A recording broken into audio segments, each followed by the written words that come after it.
dan kekuasaan adalah kehormatan. Halo semua, apa kabar kalian? Ya, gua harap kalian baik-baik saja.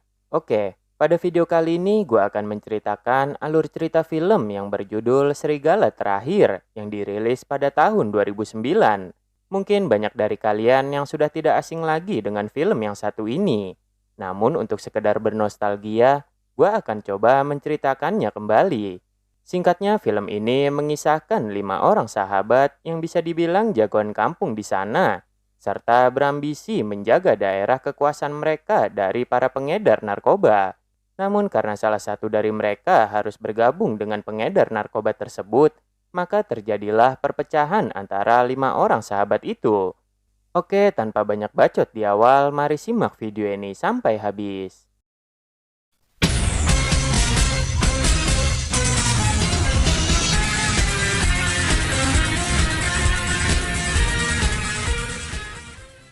Film diawali dengan diperlihatkannya persahabatan 5 orang jagoan kampung yang sedang berlari dan mencari kerusuhan di kampungannya. Mereka bernama Ale, Jarot, Sadat, Lukman, dan Jago. Namun yang paling menonjol dari mereka berlima adalah Ale, yang tentu saja Ale ini merupakan pemimpin dari geng tersebut. Tampak mereka yang selalu menghabiskan waktu bersama di saat senang maupun susah. Bahkan mereka berlima sangat ditakuti oleh orang-orang di kampungannya itu. Walaupun banyak geng dari kampungan lain yang selalu mencari masalah, tetapi pada akhirnya mereka selalu bisa membantai musuh-musuhnya tersebut. Suatu hari kita diperlihatkan dengan Jarot yang sedang dikejar beberapa pemuda, yang mana ternyata Jarot sengaja memancing mereka ke markas gengnya, dan pertarungan antara kedua geng itu pun terjadi.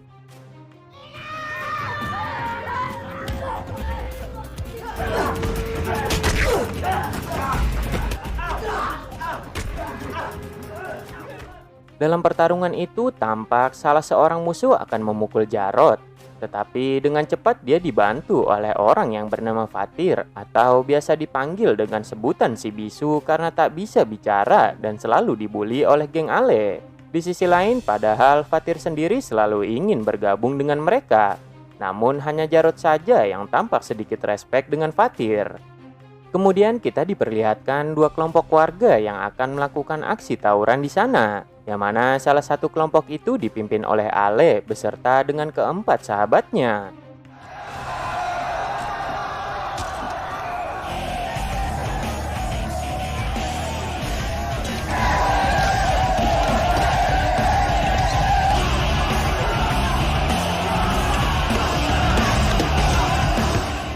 Saat pertarungan mulai memanas, tiba-tiba saja polisi datang untuk menghentikan aksi tawuran itu. Dan karena kejadian itu, mereka pun dikejar-kejar oleh polisi. Akan tetapi tentu saja mereka dengan santuy malah terlihat kegirangan saat dikejar oleh polisi. Setelah mereka lolos, kemudian datanglah seorang gadis cantik yang tak lain adalah adik dari Ale yang bernama Aisyah. Namun sebelum Aisyah pergi, Jarot memberikan sapu tangan Aisyah yang terjatuh. Scene lalu berpindah, di mana mereka berlima akan melakukan pemotretan di sebuah studio foto untuk mengabadikan momen mereka bersama untuk kenangan di masa yang akan datang. Di sana mereka juga berjanji akan terus bersama dalam suka maupun duka sampai mati. Lalu kita diperlihatkan dengan Ale dan keempat sahabatnya yang akan bertanding bola dengan kampung lain. Tampak mereka juga disaksikan oleh banyak orang di sana. Dan juga ada Fatir yang sedang diledek oleh para bocil kematian. Namun terlihat hanya Jarot saja yang kembali menolong serta memperdulikan Fatir. Saat pertandingan dimulai, bukannya main seperti biasa, mereka malah seperti sedang ajang baku hantam. Bukannya bola yang diincar, tetapi malah kaki yang menjadi incarannya.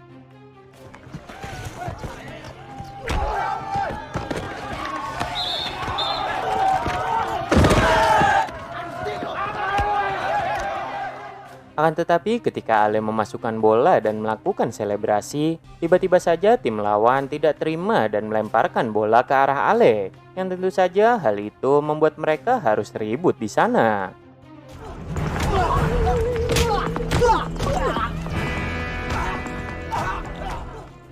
Tampak dalam pertarungan itu salah satu dari mereka berniat ingin menusuk Ale dengan sebilah pisau. Sementara keempat teman Ale yang melihatnya masih sibuk melawan musuhnya. Tetapi ketika Jarod bisa lolos, dengan cepat dia langsung menghantamkan bata ke kepala orang itu hingga orang itu pun tewas. Sontak dari kejadian tersebut membuat semuanya terdiam dan langsung kabur dari sana. Karena tragedi sebelumnya, Jarod harus ditangkap oleh polisi.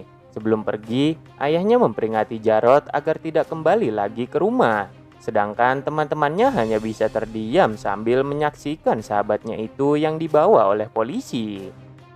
Kemudian Jarod dibawa serta dimasukkan ke dalam penjara. Namun penderitaan Jarod masih berlanjut. Di dalam penjara, Jarod dibantai habis oleh para tahanan di sana dan menyuruh Jarod untuk patuh kepada mereka.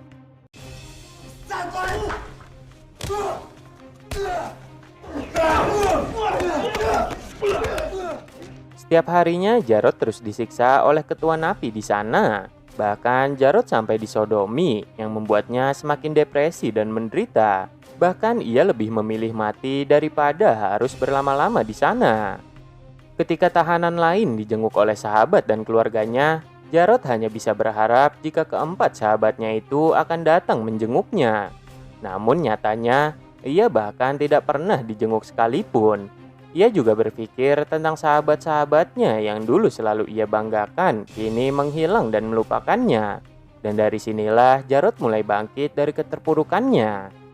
Hingga suatu hari ketika ia sedang push up dan diganggu oleh tahanan lain, ia mulai berani dan melawan senior-seniornya itu dan menjadi penguasa dalam penjara tersebut.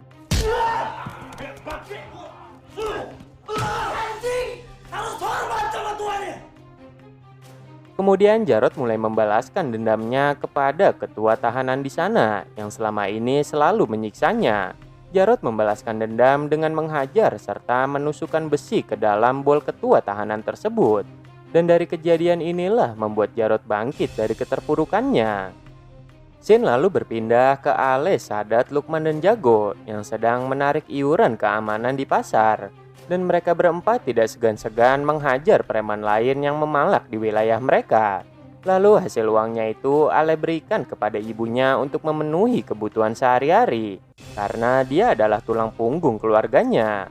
Lalu di sini kita diperkenalkan dengan adik laki-laki Ale yang bernama Bara. Di malam harinya, mereka berempat selalu bersenang-senang dan melakukan rutinitas seperti biasa, yang kini mulai melupakan Jarod yang ada di penjara. Akan tetapi ketika mereka pulang, mereka berempat tidak sengaja melihat dua orang yang sedang bertransaksi narkoba di kampungannya. Yang mana ternyata orang itu adalah bagian dari geng Naga Hitam, geng yang sangat dibenci oleh Ale. Karena kejadian itu, Ale mulai memperketat wilayah kekuasaannya dengan menambah pasukan agar tidak lagi terjadi transaksi narkoba di kampungnya. Di waktu yang sama, kita akan diperlihatkan dengan Fatir yang datang menghampiri mereka. Kita ketahui bersama tujuan Fatir datang ke sana masih sama seperti sebelumnya, yang mana ia ingin bergabung dengan geng Ale untuk menjaga kampungannya itu. Namun Ale dan teman-temannya malah membuli Fatir yang terlihat useless dan hanya akan menjadi beban di tim saja. Ketika Fatir pulang, ia melihat rumahnya yang sudah banyak orang, dan ternyata neneknya telah meninggal, yang membuat dia kini hanya tinggal seorang diri dan memutuskan untuk merantau pergi meninggalkan daerah itu.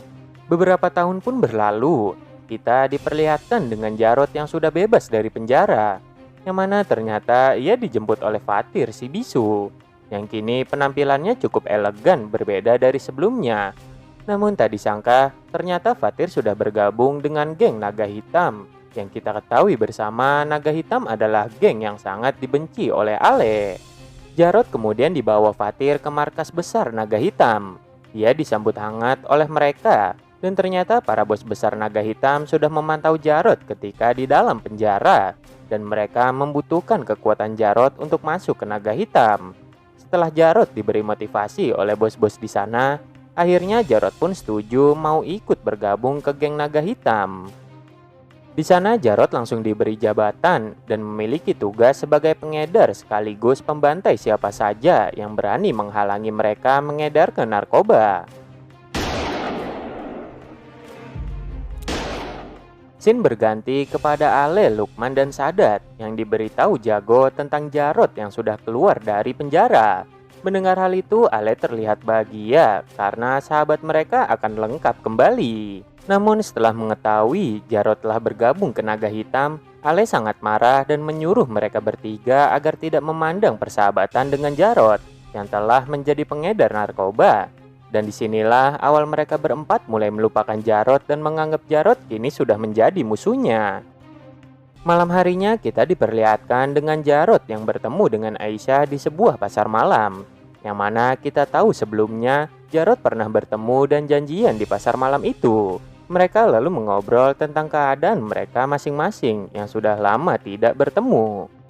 Keesokan harinya Jarod diundang oleh bos besar untuk datang ke sebuah klub malam. Tampak di sana mereka bersantai bersama sambil ditemani wanita cantik. Wanita itu bernama Yani, yang mana ternyata dia adalah adik kandung Jarod. Di sini hanya Fatir saja yang mengetahui tentang Yani. Setelah itu Jarod menunggu kepulangan Yani dan dia menyuruh Yani untuk tidak bekerja lagi di sana karena wanita baik-baik tidak bekerja seperti itu. Namun ternyata Yani terpaksa bekerja di sana sebagai pengganti tulang punggung keluarga karena ayahnya yang sedang sakit. Mengetahui hal itu, Jarod hanya bisa terdiam. Kemudian kita diperlihatkan dengan Lukman yang sedang menghajar adiknya yang sedang sakau akibat memakai narkoba. Dan setelah Lukman mengetahui orang yang memberi adiknya narkoba adalah Jarod, kini mereka berempat kembali memburu Jarod dan Fatir. Ditambah lagi dengan kejadian Ale yang ditembak tangannya oleh Fatir saat mereka mengejarnya menggunakan sepeda motor. Malam harinya kita diperlihatkan dengan Jarod yang pulang ke rumahnya secara diam-diam. Di sana ia bertemu dengan ibu dan adiknya. Namun kebahagiaan itu harus hilang seketika setelah melihat kondisi ayahnya yang sedang sakit. Ditambah lagi dirinya yang belum dimaafkan oleh sang ayah. Tak lama kemudian Aisyah datang dan menyuruh Jarod untuk pergi dari sana karena Ale dan temannya sedang menuju ke rumahnya untuk menangkap Jarod. Kemudian Jarod keluar lewat pintu belakang. Meskipun ada sedikit adegan kejar-kejaran, akhirnya Jarod pun berhasil lolos setelah dibantu oleh Fatir, yang ternyata dari awal Fatir sudah mengikuti Jarod. Berhenti semua mobil!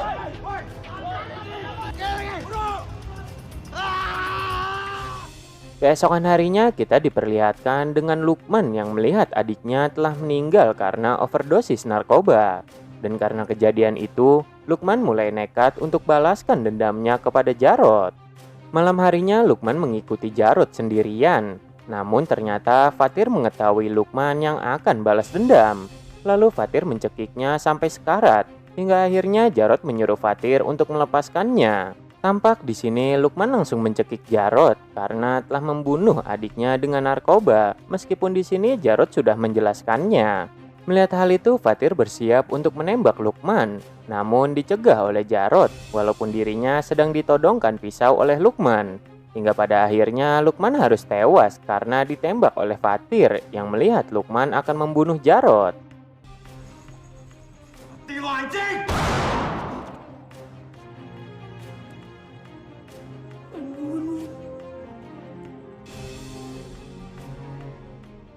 Keesokan harinya, mayat Lukman ditemukan warga setempat di dalam sebuah koper. Dan tentu saja hal itu membuat Ale, Sadat, dan Jago sangat terpukul dan membuat mereka semakin berniat akan balas dendam atas kematian Lukman. Dan ternyata cara balas dendam Sadat dan Jago seperti seorang pengecut. Mereka berdua memperkosa Yani, adik Jarod. Mengetahui hal itu, Ale sangat marah besar karena perbuatan mereka berdua. Karena mereka berlima mempunyai aturan untuk tidak melakukan kekerasan terhadap perempuan. Singkat cerita, kita diperlihatkan dengan Jarod yang menyiksa bos Yani, yang dimana kita ketahui sebelumnya Jarod pernah menitipkan Yani kepadanya agar tidak ada yang berani menyentuhnya. Setelah mengetahui Sadat dan Jago pelakunya, akhirnya ia membakar klub malam itu bersama bos Yani. Setelah itu, ia menangkap Sadat dan Jago untuk mempertanggungjawabkan perbuatannya. Terlihat keadaan Yani saat ini menjadi depresi setelah Sadat dan Jago memperkosanya. Meskipun begitu, Jarod tidak sanggup untuk membunuh langsung kedua sahabatnya itu. dan ia menyuruh Fatir yang mengeksekusi Sadat dan Jago.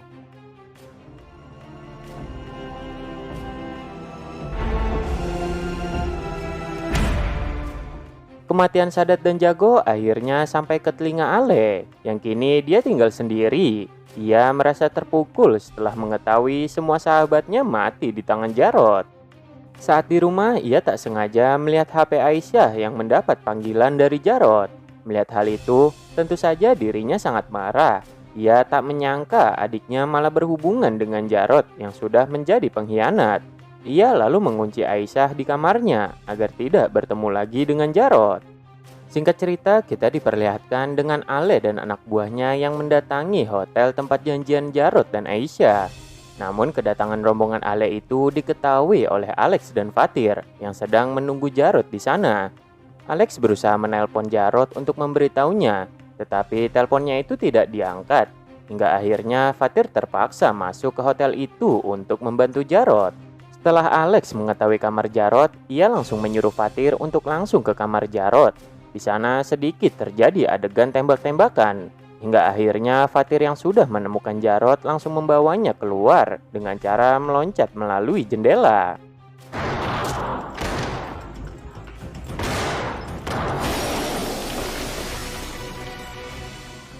Karena kejadian itu, Alex dan Tito sangat marah kepada Jarot karena jika tidak ada mereka bertiga, Jarot bisa saja mati. Mereka berdua menganggap hubungan Aisyah dan Jarot hanya akan membahayakan nyawanya. Malam harinya ketika Tito sedang berada di klub malam, tiba-tiba saja ia ditembak oleh anak buah Ale. Dan karena kematian Tito, bos besar menyuruh mereka bertiga untuk segera membantai Ale dan para pasukannya. Dan kematian Tito pun membuat Alex sangat marah dan hampir membunuh Jarot. Namun untungnya ditahan oleh Fatir. Scene berganti ke Aisyah yang diizinkan pergi oleh ibunya untuk menemui Jarot. Terlihat di sini Jarot dan Aisyah yang bertemu di atap gedung. Dalam obrolan itu, Aisyah mengajak Jarot pergi meninggalkan daerah itu dan menikah dengannya. Namun dirinya harus menerima kenyataan pahit setelah Jarot mengatakan untuk tidak melanjutkan hubungannya itu karena akan membahayakan nyawa mereka. Dan akhirnya Jarot pun pergi dari sana. Ketika dibawa secara mengejutkan, ia melihat Aisyah yang terjatuh di hadapannya. Jarot menyangka Aisyah mati karena bunuh diri. Padahal nyatanya Aisyah mati karena didorong oleh Fatir saat dirinya sudah pergi dari sana.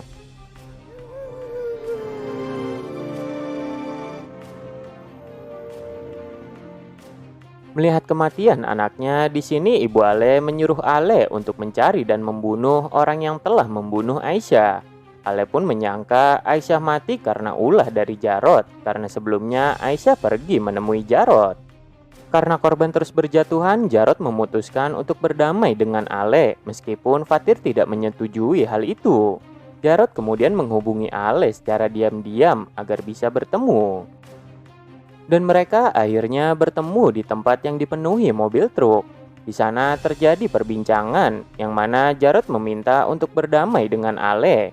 Mendengar hal itu, Ale tidak terima setelah sahabat dan adiknya mati oleh Jarot.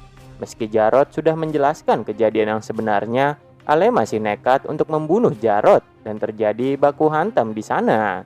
Atas nama persahabatan. Gak ada lagi sahabat. Gak harus mati, Rod! Tak lama kemudian terdengar suara tembakan, yang mana ternyata Ale harus tertembak oleh pistolnya sendiri dan mati di pangkuan Jarot.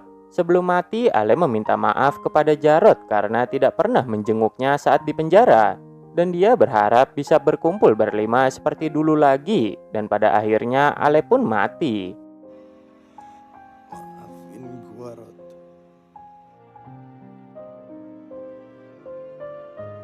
Ketika Jarot hendak akan pergi, secara mengejutkan ia juga harus mati setelah terkena tembakan, yang mana ternyata di sana Fatir yang menembaknya. Terlihat mulut Jarot yang berlumuran darah tersenyum lemah. Dia seolah mengisyaratkan Fatir untuk melanjutkannya. Kemudian Fatir menembaknya lagi dan Jarot pun rubuh di samping mayat Ale. Kini dua orang sahabat itu telah mati. Namun raut wajah Fatir seolah sedih setelah membunuh Jarod. Begitulah dia menyampaikan rasa sayangnya kepada Jarod, yaitu dengan membunuhnya. Karena dia tidak mau Jarod kembali menderita dan dikambing hitamkan. Dia terlalu baik untuk itu.